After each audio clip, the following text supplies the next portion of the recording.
यहाँ पे हमारे पास कुछ डायग्राम बेस्ड सवाल दिया हुआ है। पिछले वाले क्लास में हम लोग स्टेटमेंट वाला पढ़े हुए थे, है ना। तो आज थोड़ा सा डायग्राम वाला सवाल देख लीजिए, और इसमें भी हम लोगों को हर एक सवाल में, और ये सवाल बिल्कुल नॉर्मल सा है ना, ट्रायंगल चैप्टर का ही है। और इसमें एक्स का वैल्यू आपको निकालना है हर एक सवाल में, है ना। कुछ वैल्यू दिया हुआ है, डायग्राम भी आपके सामने है, कुछ तौर तरीका इसमें लगा के आपको एक्स का वैल्यू इसमें फाइंड करना है, ठीक ना। चलिए निकालते हैं। सबसे पहला देखिए ध्यान से देखा जाए। अच्छा, हम लोग एक थ्योरम के बारे में जानते हैं। वो थ्योरम क्या कहता है? वो थ्योरम कहता है कि जो ये बाहर में एंगल हमारा बनता है वो किन दोनों एंगल के सम के बराबर होगा। यहाँ बनने वाला और यहाँ बनने वाला होता है ना, यानी कि ये जो एंगल का सम है वो किसके बराबर होता है? इस एंगल और इस एंगल के बराबर होता है। थ्योरम नंबर 2 याद कीजिए, था ना। चलिए, तो कैसे लिखने का इसका तरीका क्या होगा? लिखने का तरीका ये है। अच्छा, इस एंगल का नाम बताइए क्या होगा? इस एंगल का नाम ए सी डी लिख दो। एंगल ए सी डी बराबर होगा किसके? इन दोनों एंगल के सम के बराबर। तो इसका नाम क्या हो जाएगा बताओ?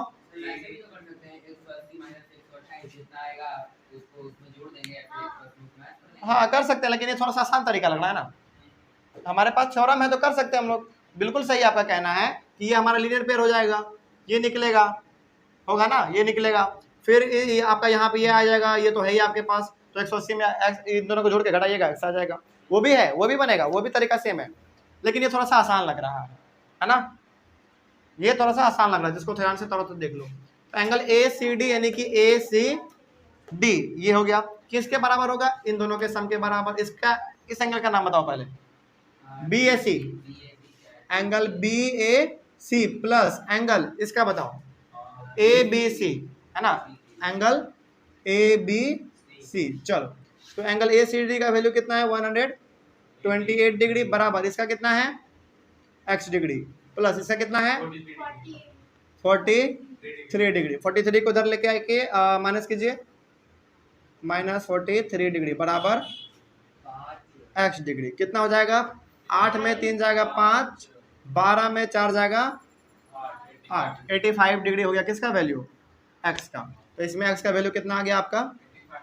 85 डिग्री, ठीक है ना। चलिए आगे बढ़ते हैं। फिर ये वाला सवाल देखिए ध्यान से थोड़ा, इसमें भी आपको इस x का वैल्यू फाइंड करना है ना। चलिए बताइए जरा क्या होगा।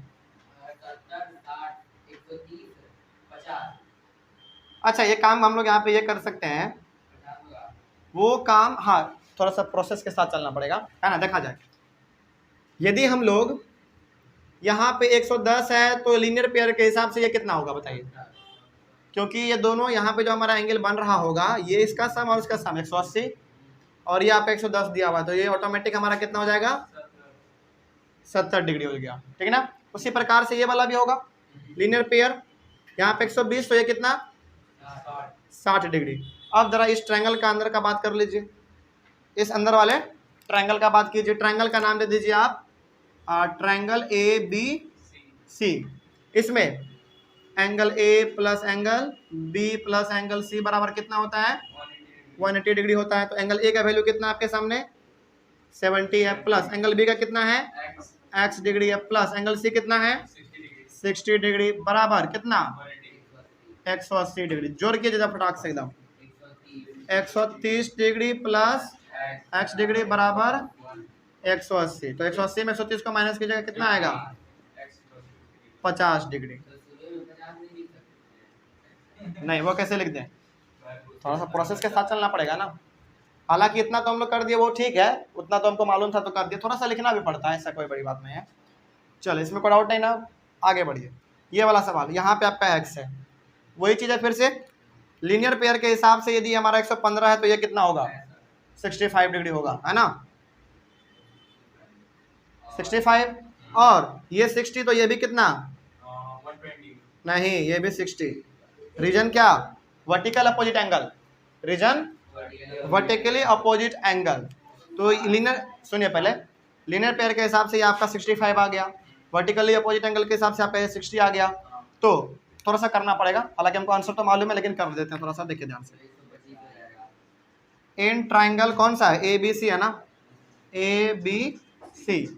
तो angle angle A plus angle B plus angle C बराबर 180 डिग्री। एंगल ए का वैल्यू कितना निकाला आपने 60 प्लस एंगल बी कितना है एक्स है, वही तो निकालना है।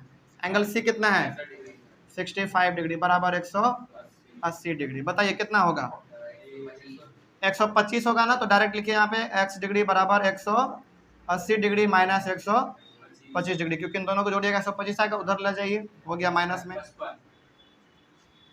55 60 है ना, कितना 55 डिग्री।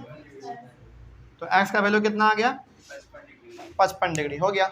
आगे बढ़िए फिर ये वाला सवाल देखिए थोड़ा सा ध्यान से, देखिए क्या लिखा हुआ है इसमें। x कहाँ पे है यहाँ पे, ये इसका वैल्यू हमको निकालना है ना। चल थोड़ा सा दिमाग लगाया जाए। हाँ अच्छा देखो तो जरा एक काम यहाँ पे हम लोग कर सकते हैं। क्या काम कर सकते हैं देखिए ध्यान से। आपके पास पहले सुनो, पहले ये वाला ट्रायंगल देखो तो, ये राइट ट्रायंगल, इस राइट ट्रायंगल में आपके पास दो एंगल दिया हुआ है, एक यहाँ पे 90 यहाँ पे एक 40, तो ये कितना हो जाएगा 50 डिग्री। देखिए ध्यान से पहले ट्रायंगल देखिए किसमें ए बी सी, एक राइट ट्रायंगल है, इसमें आपका ये 90 है, ये आपका 140 है, तो ट्रायंगल का सम कितना होता है 180 होता है। तो 90 और 140 कितना 130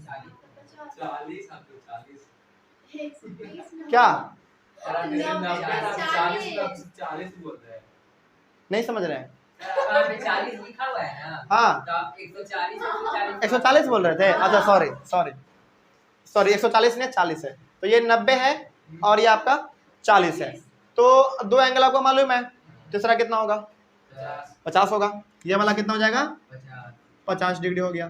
अब जरा देखिए तो इस वाले ट्रायंगल में जो ये लेटा हुआ ट्रायंगल है, एक यहाँ है एक ये है और एक ये है, तो आपके पास ये वाला और ये वाला का सम कितना 150, तो ये कितना 30 नॉर्मल नॉर्मल। आपको मालूम है, हमको मालूम है कि आप लोग जान रहे हैं, अच्छी बात है।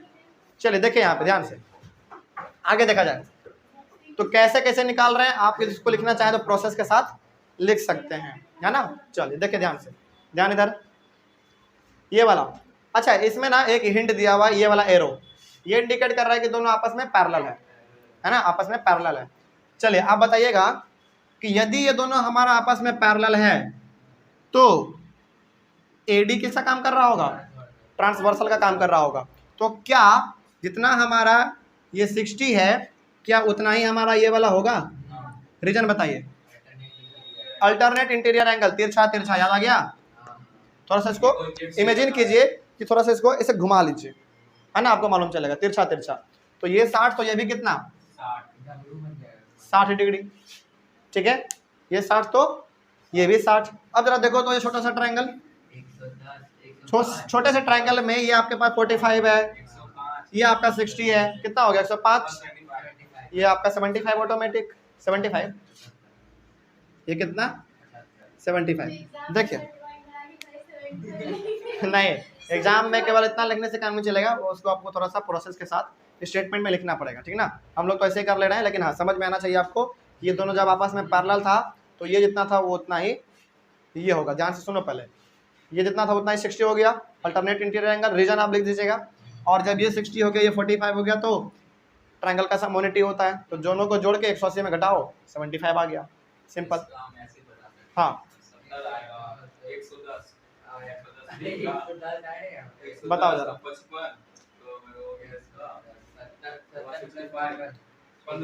अच्छा ठीक है आप लोग जानते हैं हमको मालूम है, पहले सुनिए ध्यान से, बात नहीं सुनो पहले ध्यान से सुनो, ये x डिग्री ना इन दोनों ट्रायंगल के बाहर में है, तो हमको थोड़ा सा कुछ अलग सोचना पड़ेगा। देखो ध्यान से, पहले इस ट्रायंगल का बात करो, इस वाले ट्रायंगल का, यदि ये हमारा 40 है और ये 30 है तो 70, ये कितना 110, रुक जाओ भाई आराम आराम से, 110 डिग्री, ठीक है।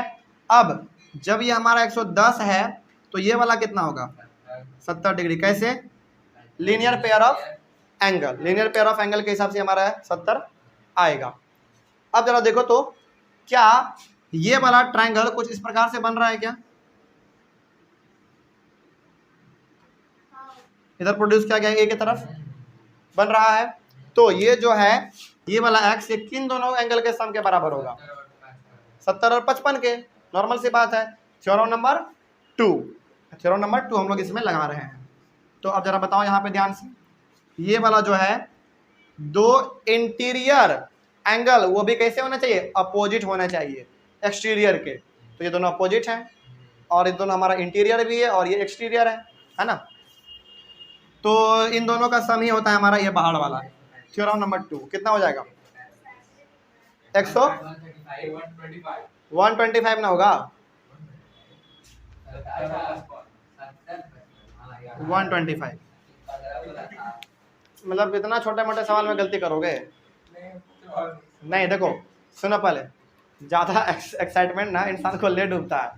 तो देख लो कि यदि सवाल बन रहा है, मतलब ऐसा देख लो कि सवाल यदि आसान सा लग रहा हो तो थोड़ा सा पहले चुप हो जाओ, समझ गए, और आराम से उसको कैलकुलेट करो, तब जो तुम्हारा एक्साइटमेंट है उसका लेवल सही डायरेक्शन में जा पाएगा, है ना। तो ये हो गया थोड़ा सा कुछ नॉर्मल सा सवाल। इसके बाद फिर हमारे पास और भी टफ सवाल हम लोग लेंगे, है ना। इसमें तो कोई डाउट नहीं, बड़ा आसान सा सवाल था ये आपका, है ना। और ये मेनली आपका RS अग्रवाल से था। तो कभी कभी NCERT भी चलेगा, कभी कभी RS अग्रवाल भी चलेगा, दोनों मिक्स चलेगा हमारा। अरे क्या इसमें लिखना है, ये तो कोई भी बना लेगा, नॉर्मल सा सवाल है। थ्योरम नंबर, हाँ चलिए NCERT में इतना आसान नहीं रहता है, सही बात है। NCERT में सवाल कम रहता है लेकिन जो भी रहता है वो बहुत ही ताबड़तोड़ होता है ना। सवाल कम रहता है लेकिन बहुत ही गहरा है, उसका मतलब बहुत गहरा रहता है। चलिए, तो ये हमारे पास ये डायग्राम बेस्ड 6 सवाल था। इसके बाद हम लोग डायग्राम बेस्ड सवाल और बनाएंगे, लेकिन लेवल थोड़ा सा उसका हार्ड होगा, यानी कि ऊपर होगा, ठीक है ना। चलिए, तो आप चाहें तो इसका स्क्रीनशॉट इसका क्या लेना है, ये तो बड़ा आसान सा था, है ना। फिर भी आप लेना चाहें तो आप एक बार इसका स्क्रीनशॉट ले सकते हैं। चलिए, तो मिलते हैं फिर हम लोग अपने अगले वाले क्लास में। Thank you very much and have a nice day.